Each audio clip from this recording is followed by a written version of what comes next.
Hello नमस्कार मेरे प्रिय विद्यार्थियों, आपका स्वागत है only education topics YouTube channel पर। हम चर्चा कर रहे थे कि जो राजस्थान के प्रमुख स्रोत है उनमें से हम जो शिलालेख है उनके बारे में हम चर्चा कर रहे थे। पिछली क्लास में हम गोसंडी का शिलालेख, सचिया माता का परिस्थितिया शिलालेख, डूंगरपुर का जो शिलालेख है उसके बारे में, कोमलगढ़ का शिलालेख, हर्षनाथ की परिस्थिति है जो सीकर के अंदर स्थित है उसके बारे में, और अपराजित का जो शिलालेख है जो उदयपुर ज़िले के नागदा गांव में स्थित है उसके बारे में, नगरी का जो शिलालेख है राजस्थान में नगरी जो चित्तौड़गढ़ के अंदर स्थित है उसके बारे में, और मंडोर का जो शिलालेख है उनके बारे में हम पिछली जो क्लास थी उसके अंदर हम चर्चा कर लिए थे। फिर जो हमारा बचे हुए जो शिलालेख है उनके बारे में हम आज चर्चा करने वाले हैं। तो उसके बाद हम अगले जो शिलालेख हैं उनके बारे में चर्चा करते हैं। हो सकता है दोस्तों आपने जो ये शिलालेख है कहीं और से या यूट्यूब पे से या आपने जो ऑनलाइन कोर्स खरीद रखे हैं उनमें से पढ़ लिया होगा, लेकिन जो मैं कंटेंट जो बता रहा हूँ जो लेखों के बारे में, इनसे बाहर अगर आपका कोई क्वेश्चन जाता है, कोशिश कर रहा हूँ कि जो मैं जो शिलालेख पढ़ा रहा हूँ उनमें से आपका एक भी क्वेश्चन एग्ज़ाम में बाहर नहीं जाएगा, क्योंकि मैंने जो भी शिलालेख पढ़ा है वो लगभग पूरे जो एग्ज़ाम की दृष्टि से है उन्हें सब जो उनकी चर्चा की है उनके बारे में बताया है मैंने। तो आप इन जो शिलालेख है उनको अच्छे से पढ़ना है। तो चलो शुरू करते हैं। नांदसा युप स्तंभलेख, नांदसा युप स्तंभलेख, इसका काल जो हमें पता चलता है वह 225वीं ईस्वी का मिलता है। इसकी स्थिति के बारे में अगर हम चर्चा करें तो वो भीलवाड़ा के निकट एक नांदसा गांव है। कौन सा? नांदसा गांव स्थान है, वहाँ पर इसकी स्थिति का पता चलता है। और ये वहाँ एक सरोवर यानी तालाब है, उसमें एक गोल स्तंभ पर उत्कीर्ण किया गया है। किस पर? गोल स्तंभ पर एक सरोवर है, सरोवर या तालाब में एक स्तंभ है, उस स्तंभ पर इसको उत्कीर्ण किया गया है।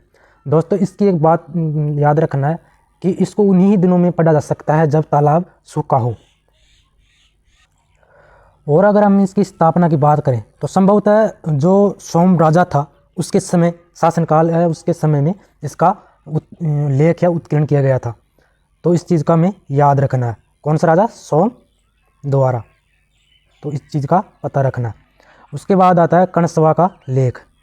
कणसवा का लेख संभवतः जो काल था इसका 738वीं ईस्वी उसमें उत्कीर्ण किया गया था। और इसका जो इसकी स्थिति के बारे में हम पता करें तो कोटा के निकट से स्थिति का पता चलता है।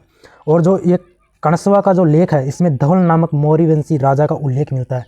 इसका धवल नामक मौर्यवंशी राजा का उल्लेख मिलता है। तो इस चीज़ का हमें पता रखना है। इसके बाद आता है चाकसू का शिलालेख। जो चाकसू का शिलालेख है दोस्तों, चाकसू का शिलालेख है जिसका काल हम पता करें तो काल 813 ईस्वी मिलता है। जो इसकी स्थिति के बारे में पता करें तो स्थिति चाकसू जयपुर के निकट चाकसू नामक स्थान पर इसकी स्थिति का पता चलता है। और जो इसके रचनाकार थे वो भानु थे। इसके रचनाकार किसके? चाकसू की परिस्थिति के रचनाकार भानु थे। और उत्कीर्णकर्ता भाईल था, भाईल नामक व्यक्ति था।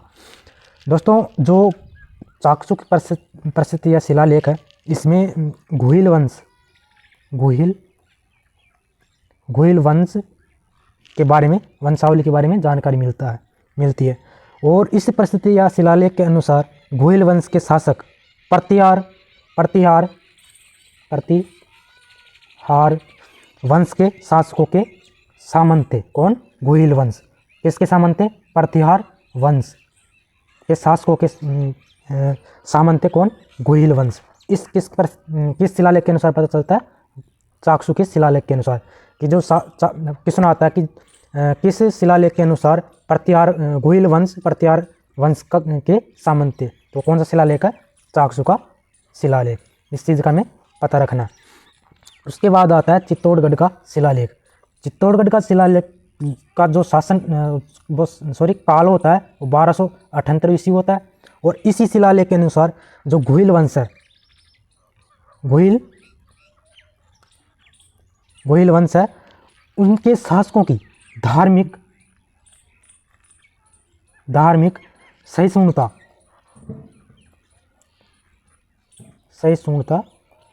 की नीति का उल्लेख मिलता है। किसमें? चित्तौड़गढ़ के शिलालेख के अनुसार।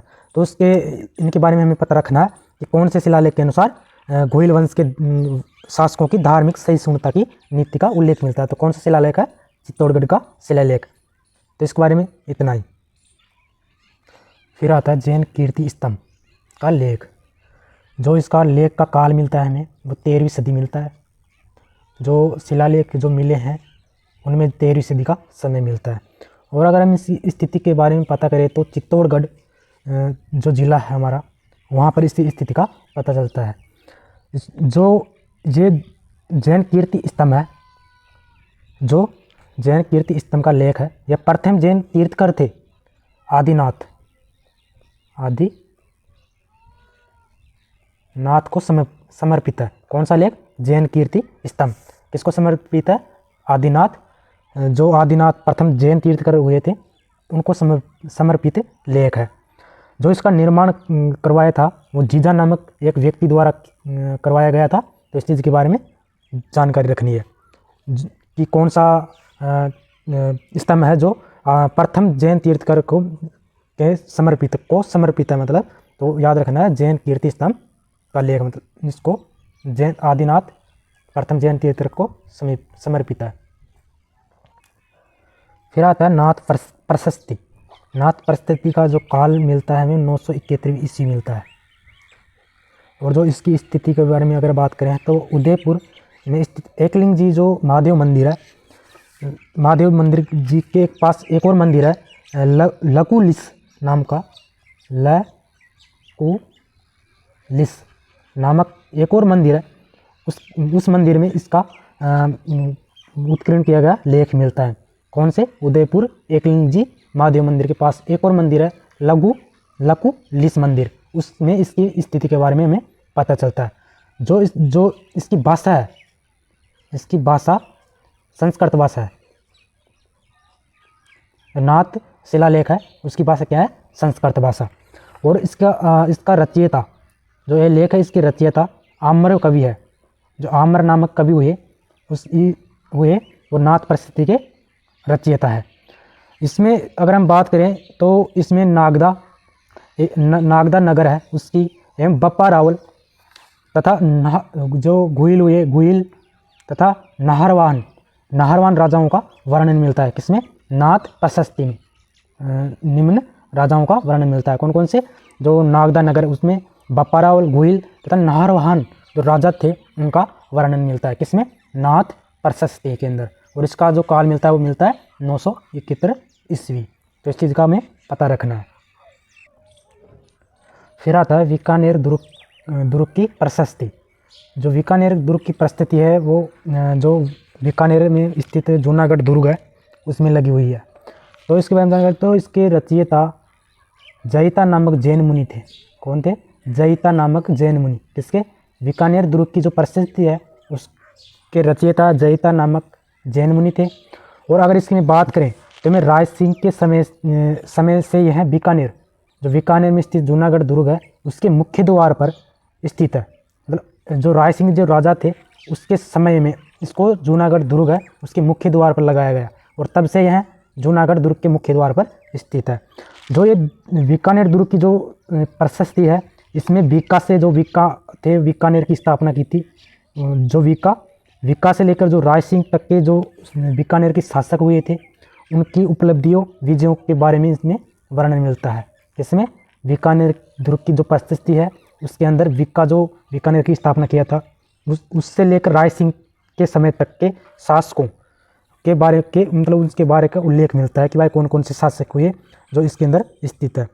उसके बाद आता है सिवाना का लेख या सिवाना का शिलालेख। जो अगर इसका काल का पता करें तो 1537 ईस्वी मिलता है। जो राव मालदेव था जोधपुर का राजा, राव मालदेव जोधपुर का राजा कि जो सिवाना में विजय सिवाना को जीता था उसका उल्लेख मिलता है। सिवाना पर विजय का उल्लेख मिलता है। किसमें? सिवाना का लेख में। जो राव मालदेव था जिसके द्वारा सिवाना पर विजय प्राप्त की थी उसका लेख मिलता है। दोस्तों जो राव मालदेव था इसको हसमुख हसमुख वाला राजा भी बोलते हैं, इसे हमें याद रखना। और इनकी पत्नी थी उमादे, उसको रूठी रानी के नाम से भी जाना जाता है, जिसको यहाँ तारागढ़ दुर्ग था अजमेर में वहाँ रखा गया था। तो इस चीज़ का पता रखना है। फिर आता है किराड़ू का लेख, किराड़ू का शिलालेख या लेख। इसकी स्थिति के बारे में, इसके काल के बारे में पता करें तो 1152 ईस्वी मिलता है, जो किराड़ू बाड़मेर में था। वहाँ पर एक शिव मंदिर है। शिव मंदिर में जो शिव मंदिर है उसमें उत्कीर्ण है, जो किस भाषा में है? संस्कृत भाषा में उत्कीर्ण है। संस्कृत भाषा में उत्कीर्ण है। कहाँ पर? किराड़ू बाड़मेर में जो शिव मंदिर है वहाँ संस्कृत भाषा में उत्कीर्ण है, इसे पता रखना है। जो परमार थे, इसके अंदर जो परमाणु की उत्पत्ति ऋषि वशिष्ठ के आबू यज्ञ से माना जाता है। इस लेख के अनुसार किराड़ू का लेख कहता है कि परमाणु की उत्पत्ति ऋषि वशिष्ठ द्वारा जो आबू में यज्ञ करवाया था उससे होने का दावा माना जाता है। तो इसमें हम पता रखना, क्वेश्चन आता है कि परमाणु की उत्पत्ति किससे मानी जाती है? तो परमाणु की उत्पत्ति की मान से ऋषि वशिष्ठ द्वारा आबू यज्ञ से मानी जाती है, इसके बारे में पता रखना। जो किराड़ू का लेख है वह आलन देव के समय का माना जाता है। भाई आलन देव जो राजा था उसके समय का माना जाता है। दोस्तों आलन देव जो द्वारा कुछ निश्चित तिथियों का इसमें उल्लेख मिलता है, और पशुवध पर, इस पर पशुवध का पूर्ण निषेध दिया गया। किसके अनुसार? किराड़ू का लेख है उसमें। भाई आलन देव जो राजा था उसे पशुवध पर पूर्णतः रोक लगा दी थी, उसका वर्णन मिलता है हमें इसमें। तो इस चीज़ का याद रखना। किसके समय का है? आलन देव के समय का, इस चीज़ का पता रखना। और इसमें मेन बात यह है कि जो परमार थे उनकी उत्पत्ति किससे मानी जाती है? आबू के यज्ञ से। तो इस चीज़ का पता रखना है। फिर आता है हमारा चिरवा का शिलालेख।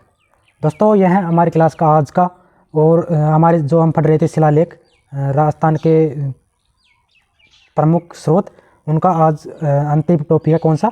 चिरवा का शिलालेख। तो हम पढ़ते हैं, जिसका काल मिलता है वह 1243 ईस्वी मिलता है। और इसकी अगर स्थिति के बारे में पता करें तो यह है उदयपुर चिरवा नामक गांव के एक मंदिर है। चिरवा नामक एक गांव में एक मंदिर है, उसकी दीवारों पर उकेरा गया है। तो इस चीज़ का हमें पता रखना है। कहाँ पर स्थिति है? उदयपुर चिरवा गांव में, मंदिर की दीवारों पर। दोस्तों जो ये चिरवा का शिलालेख है इसमें गुहिल वंशीय जो बापा के वंशधर थे, बापा रावल के वंशधर थे, जैसे पदम सिंह, जैत्र सिंह, तेज सिंह और समर सिंह की उपलब्धियों का उल्लेख मिलता है। इसे जो गुहिल वंश के शासक थे उनका उल्लेख मिलता है। कौन कौन से? याद रखना, जो पदम सिंह थे, जैत्र सिंह, तेज सिंह और समर सिंह की उपलब्धियों का उल्लेख मिलता है। किसमें? चिरवा का शिलालेख के अंदर। दोस्तों ये जो शिलालेख है वो 36 पंक्तियों में उकेरा गया है। कितनी पंक्तियों में? 36 में, जिसमें से 51 तो श्लोक है। 36 पंक्ति में उकेरा गया, जिनमें से 51 श्लोक है, जो कौन सी लिपि में? नागरी लिपि में। कौन सी लिपि में उकेरा गया है? नागरी लिपि में। इस चीज़ का हमें पता रखना। अब तक के जो शिलालेख पढ़े उनमें से एक में भी नागरी लिपि नहीं आए, केवल इसके सिवाय। तो इसका हमें पता रखना कि कौन सा शिलालेख नागरी लिपि में, तो कौन सा है? चिरवा का शिलालेख। उसके बाद में आता है इसकी रचना। जो इसकी रचना, दोस्तों इसकी रचना की थी वो रतन प्रभ सूरी ने की थी। किसने की थी? रतन प्रभ सूरी ने। इसका पता रखना।